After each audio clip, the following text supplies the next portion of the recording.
ABS-CBN News and Current Affairs. Panig sa katotohanan. Panig sa bayan. Sa ulo ng mga nagbabagang balita, Pinoy na si Leo Oracion, abot na ang tuktok ng Mount Everest. Isa pang miyembro ng Philippine team na si Pastor Emata, nakatakdaring akitin bukas ang summit ng Mount Everest.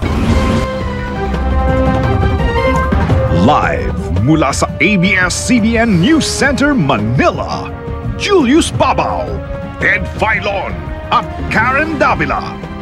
Ito ang TV Patrol World! Magandang gabi, Pilipinas! Kami ang mga patrol ng Pilipino. Nagbabalita at naglilingkod sa inyo saan man sa mundo.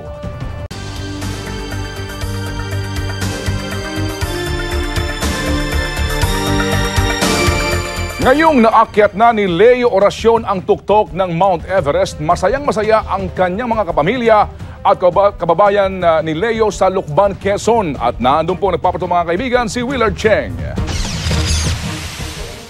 Number 1 fan ni Leo ang kanyang pamilya. Sinusubaybayan at ipinagdarasal ang bawat hakbang ni Leo.